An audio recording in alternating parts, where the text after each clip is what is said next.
এই যে এখানে এতক্ষণ কি করলাম জানেন? কি করলাম বলেন তো? আপনাদের বগুড়াবাসী, বিশেষ করে বগুড়া শহরে মানুষের বহুদিনের একটি আশা ছিল, বহুদিনের একটি প্রত্যাশা ছিল যে বগুড়া শহরটি একটি সিটি কর্পোরেশন হবে। আমরা 2001 সাল থেকে এটির কাজ শুরু করছিলাম।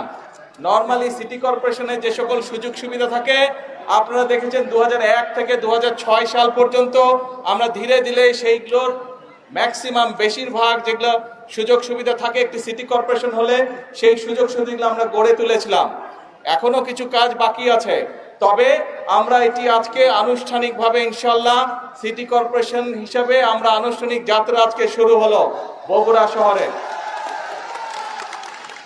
আপনারা যারা বগুড়া শহরের অধিবাসী আপনারা খুশি? আরে শুনতে পাই না, জোরে বলেন খুশি? হাত তুলে বলেন দেখে খুশি নাকি? কিন্তু একটা ব্যাপার আছে, একটা না দুইটা ব্যাপার আছে।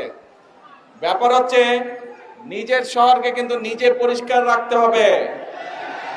পরিষ্কার কিন্তু আপনারা রাখেন নাই। আমি আসার সময় ওই রাস্তা থেকে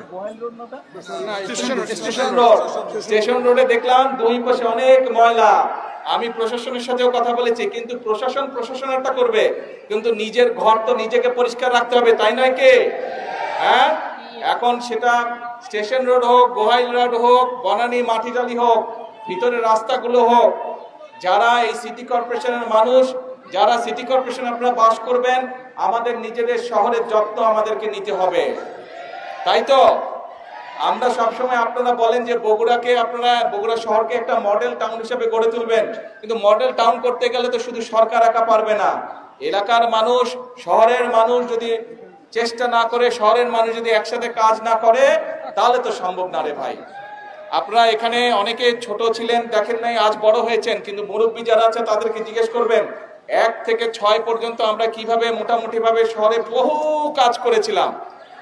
সেই পানি আটকে যেত, সেইগুলোর কাছ থেকে শুরু করে, ড্রেনের কাছ থেকে শুরু করে, বিভিন্ন রাস্তাঘাটের কাছ থেকে শুরু করে, ওই যে ইয়েটা কি জানি, ওই যে মাইক্রো থাকতে ফুলবাড়ির ওইদিকে যে ভিতরে রাস্তাঘাটগুলো ছিল, সেই রাস্তাঘাটগুলোকে ঠিক করা সহ, ড্রেনেজ ঠিক করা সহ বিভিন্ন কাজগুলো আমরা করেছি।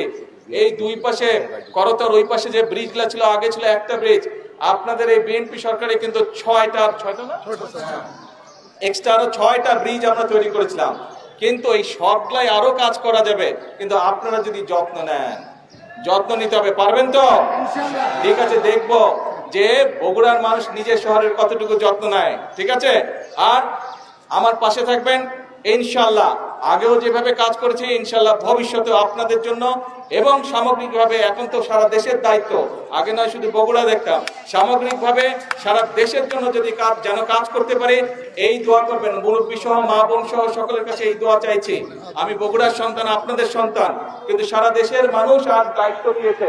সারা দেশের মানুষকে যাতে বগুড়ার মানুষের মতো খুশি করতে পারি, তাদের সমস্যা সমাধান করতে পারি, এই দোয়াকে আমার বক্তব্য শেষ করছি। আল্লাহ হাফেজ।